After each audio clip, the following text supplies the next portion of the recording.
नमस्कार. आमच्या शेती संस्कृती आणि स्वाभिमान या यूट्यूब चॅनलमध्ये आपलं स्वागत आहे. तर मित्रांनो, आज आम्ही एक नवीन विषय घेऊन आलेलो आहोत, तो म्हणजे पर्यावरण. चला तर मग बघूया. तर नमस्कार मित्रांनो, आज आपण एका महत्त्वाच्या विषयावर बोलणार आहोत, तो म्हणजेच पर्यावरण. जसं की आज आपल्याला माहीतच आहे 5 जून म्हणजे जागतिक पर्यावरण दिन. तर ही सुंदर जीवसृष्टी आणि ही वनसंपदा मनुष्याला मिळालेलं एक वरदान असून हा सुंदर निसर्ग जपण्याची व त्याचं संवर्धन करण्याची जबाबदारी ही प्रत्येक माणसाची आहे व ती असावीही. त्यामुळे आजच्या पर्यावरण दिनी वनसृष्टी आणि जीवसृष्टी वाचवण्याचा संकल्प करूया आणि स्वच्छ पर्यावरण विकसित करत हरित अर्थव्यवस्थेकडे वाटचाल करूया. तर सगळ्यात अगोदर 5 जून या जागतिक पर्यावरण दिनाच्या सर्वांना मनपूर्वक शुभेच्छा. तर मित्रांनो, माणूस आणि पर्यावरण हे एकमेकावर अवलंबून आहेत, पण मानवाने विकासाच्या नावाखाली वृक्षतोड केली आहे आणि या पर्यावरणाला संकटात टाकले आहे. पण याची फार मोठी हानी मनुष्याला झालेली आहे. यावर्षी तापमानात अतिशय वाढ झाली होती. भयंकर ऊन आणि गरमी होती. याला जबाबदार कोण आहे? तर माणूसच. झाडे लावता येत नसेल तर झाडे तोडूही नका, कारण वृक्ष म्हणजे ह्या पर्यावरणाचा एक आभूषण आहे. पण हल्लीच्या काळात खूप मोठ्या प्रमाणात वृक्षतोड होते. झाडाचे फारसे संरक्षण होत नाही, म्हणून हे पर्यावरण संकटात येत आहे. आजकालचा प्रत्येक नवीन उगवणारा दिवस एक समस्या घेऊन येत आहे आणि ही समस्या मानवानेच निर्माण केलेली आहे. या धरणीला हादरून टाकले आहे आणि संकटातही लोटले आहे. पण याच्यामुळे मनुष्याचे सुद्धा खूप नुकसान झालेले आहे. याला कारणीभूतही स्वतः माणूसच आहे. म्हणून प्रत्येकाने एक तरी झाड लावलं तरीही खूप बदल दिसून येतील, कारण पर्यावरणाचे रक्षण करणे ही खूप मोठी काळाची गरज आहे.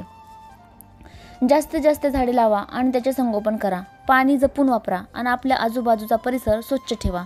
पर्यावरणाचे रक्षण आणि संवर्धन करण्याची जबाबदारी आपल्या सर्वांची आहे.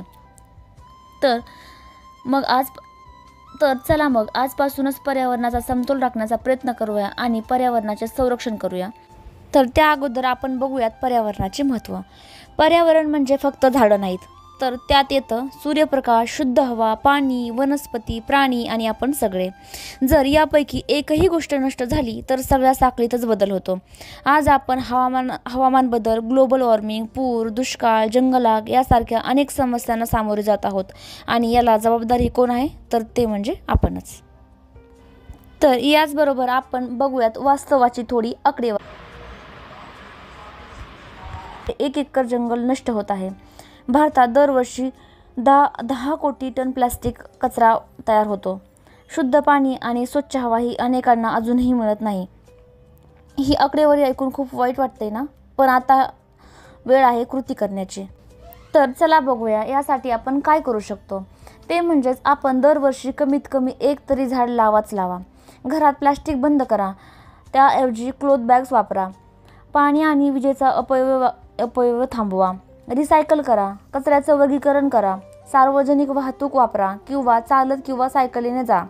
स्थानिक पर्यावरण मोहिमेत भाग घ्या. मित्रांनो, आपण तरुण पिढी आहोत, बदल घडवणारे. आपण सोशल मीडियाचा वापर करू शकतो पर्यावरण जनजागृतीसाठी. आपल्या शाळा, कॉलेजमध्ये निसर्ग संवर्धन कार्यक्रम उभारू शकतो. आता हा काळ आहे केवळ पोस्ट शेअर करण्याचा नाही, तर तो म्हणजेच कृतीचा. चला तर मग संकल्प करूया. आजच्या या दिवशी आपण सगळे मिळून एक संकल्प करू. मी पर्यावरण रक्षणासाठी नेहमी सजग राहीन. मी प्लॅस्टिकचा वापर कमी करीन. मी झाड लावीन आणि त्यांची निगाही राखीन. हा फक्त शब्दांचा संकल्प नसावा, तर तो आपल्या कृतीतही दिसावा. शेवटी मी एवढंच सांगू इच्छिते, पर्यावरणाची काळजी घेतली तर आपली पिढी आणि पुढच्या पिढींचे भविष्य उज्ज्वल होईल. आजच्या या दिवशी आपण सगळे एक संकल्प करूया. प्रकृती आणि प्रगती यांच्यात संतुलन ठेवूया.